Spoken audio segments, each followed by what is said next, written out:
Sir একটু আগে দেখলাম যে হচ্ছে গিয়ে বুলগুলো খেলাধুলা করতেছিল, তো শেডের সামনে আসার পরে দেখলাম যে এখানে লেখা বুল জিমনেশিয়াম। তো জিনিসটা খুবই ইন্টারেস্টিং লাগলো। তো এরা কি স্যার আসলে এক্সারসাইজ করে? জি, আসলে আমরা বুলগুলো যে দুইটা ব্যবস্থায় এক্সারসাইজ করে, একটা হচ্ছে গ্রুপ এক্সারসাইজ আর একটা সিঙ্গেল এক্সারসাইজ ইন্ডিভিজুয়াল, যেটা সেটা আমরা দেখতে পাচ্ছি ইন্ডিভিজুয়াল এক্সারসাইজের ব্যবস্থা আছে। আর এখানে দেখতে পাচ্ছেন গ্রুপ এক্সারসাইজ, অর্থাৎ অনেকগুলো বুল একসাথে এরা এক্সারসাইজ করে। তো এইটার পিছনে বেনিফিটটা কি?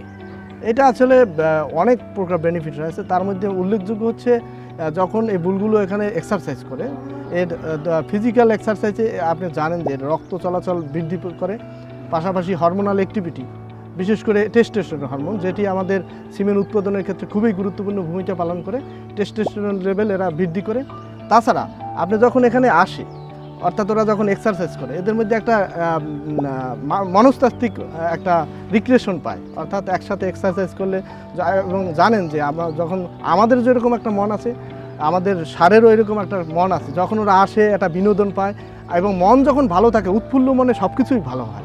ওর এই সুস্থ থাকার জন্য এটাও একটা বড় ভূমিকা পালন করে, অর্থাৎ মন ভালো তো শরীর ভালো, শরীর ভালো তো আমরা একটা সুস্থ সিমেন সেখান থেকে পেয়ে থাকি।